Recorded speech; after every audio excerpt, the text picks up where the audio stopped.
স্বাগত জানাচ্ছি B Tech expert hair care অয়েলের সৌজন্যে মিউজিক অনুষ্ঠানে। 1984 সালে ভাদ্যে সিনেমায় আপনি দারুণ তুখোড় অভিনয় করলেন, আপনি জাতীয় চলচ্চিত্র পুরস্কার পেলেন। তারপরেও আপনি কিন্তু সিনেমায় আর আসলেন না, আপনি চলে আসলেন সঙ্গীতে। বিদ্রোহী বধূ ছবিতে হঠাৎ করেই গান গাইবার প্রস্তাব দেন। তারও আগে কিন্তু আমার একটু রেকর্ডিং এর প্র্যাকটিস হয়েছিল।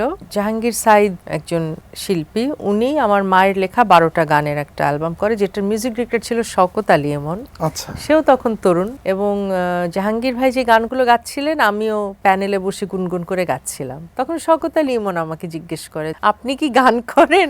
মানে খুবই ছোট তখন, আমি মেবি 8-এ পড়ি। আচ্ছা, আপনি এই গানটা একটু ভয়েস দেন তো মাইক্রোফোনে গিয়ে। নিশীথে আইসো ফুল বনে, তোমার মালকা বানু দিন কোনে। পবিত্র ঈদুল ফিতরে 5 দিনব্যাপী বিশেষ আয়োজন মিউজিক দেখবেন ঈদের দিন রাত 9:15 এটিএন নিউজে। স্পন্সর্ড বাই বিটেক এক্সপার্ট হেয়ার কেয়ার অয়েল।